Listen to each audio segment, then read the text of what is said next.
Weary traveler, be not afraid. Something along those lines.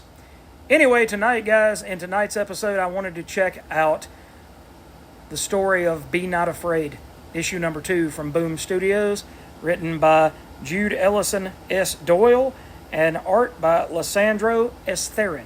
So let's go ahead and dig into it. All right, so you've got this dastardly, devilish cover that you just know something evil is going to happen.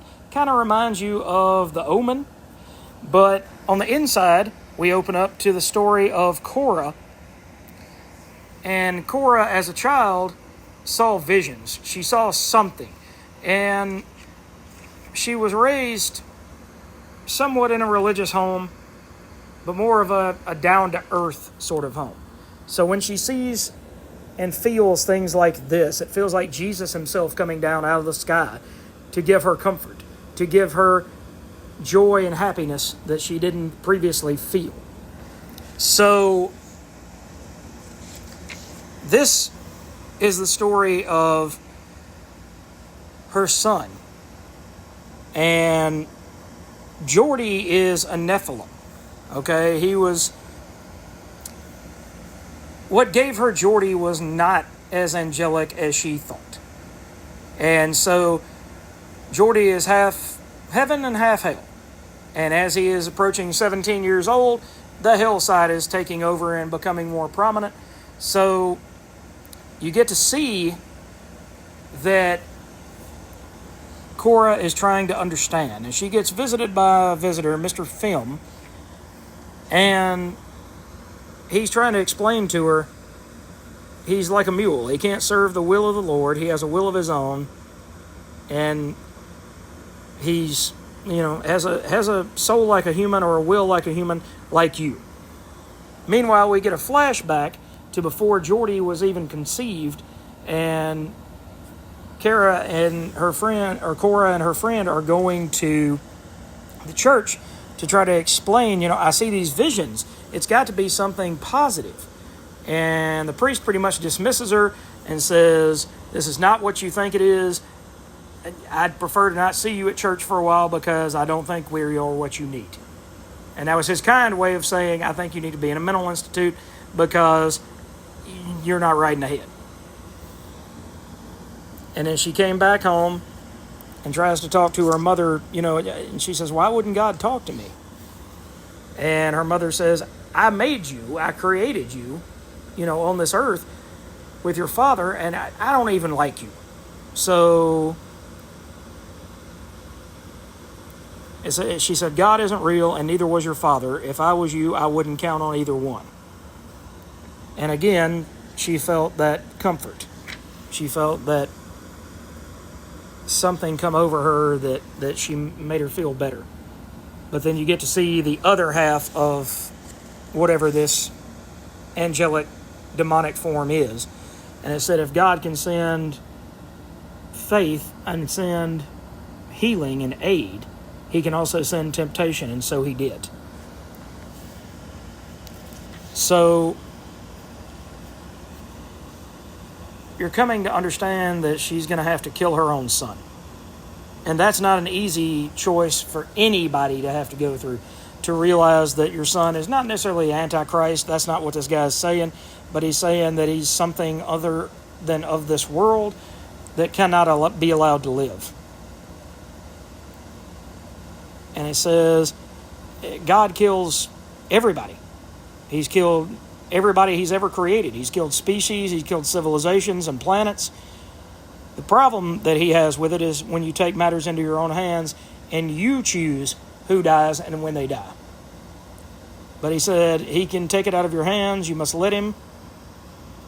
And so he shows her a picture of a world destroyed, just evil and demonic. And for once, on the last page, she sees exactly what her boy looks like in all of his evil glory. So, I really, really like this story. I really dig it. It's not anything like Preacher. It's not anything like that. I read that When I Lay My Hands Upon Thee. It's not quite like that either. Instead, it's a story about morality. It's a story about faith. It's a story about how much of what we see is real and how much is not. And how do you differentiate what is from God and what is not from God? So, it's not to be preachy, and I'm not going to preach to you on this channel. But I really think this is an excellent story. Much like if you go back and read the Spectre run by John Ostrander and Tom Mandrake, it's an understanding of faith, religion, God's will. You know, Ostrander, back in the day when he was a young man, was going to go to seminary, was going to be a priest. And he changed his mind, decided that wasn't for him. But he did craft, with Tom Mandrake, that excellent Spectre series, which ask a lot of hard questions. And it's kind of like this book is doing the same thing. It's not asking difficult questions where you want to go and punch a priest or a preacher in the face. Instead, it's just asking, why do you feel the way that you feel, and how do you know what is of God and from God and what is not? So, if you like that sort of thing, if you like being, I was going to say twisted up inside, but that's not necessarily how you feel, or how I felt anyway. But if you like digging into your own faith, if you like having a better understanding of why you feel the way you feel about certain things, and asking yourself some very difficult questions, this book might be for you. I really think there's more out there to it than what people think. Like I said, it's not just a religious book. It's not something like that. Instead, it's a study of how far will a mother go to protect the world when her son is at stake. Same question that God had with Jesus. If you believe in Christianity and you believe in the good book, am I willing to give up my only son to save these people, to save this whole world? And this is a very similar question that Cora is being asked to do with Geordie. Can I sacrifice my own child to save this planet? And one of the biggest questions that we would have as humans, I believe, would be, yeah, the world would be saved, but I would be without my child. But the world would go on and not know about the sacrifice that I gave. See, it starts making you question things. It starts making you say, it would be for the good of all people, but the good of all people don't know what I did.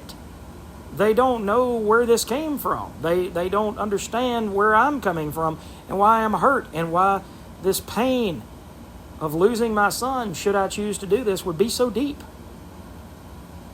Because I couldn't exactly tell them I saved all of you from what Geordie was going to become.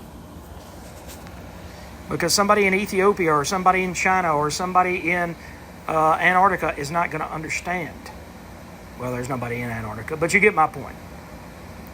Those people aren't going to understand what a gift Cora gave them by exterminating her own son. So you have to ask yourself, as just merely a human, can I do this, and can I go through life with this pain? With nobody besides God understanding the same pain that I've put myself into. So like I said, guys, if you want a deep, heady book, it'll make you think, this one is for you. So thanks for watching, guys. Give me a like and subscribe if you hadn't already for more content like this. And in the meantime, have a wonderful, wonderful rest of the week. And we'll catch you guys later on.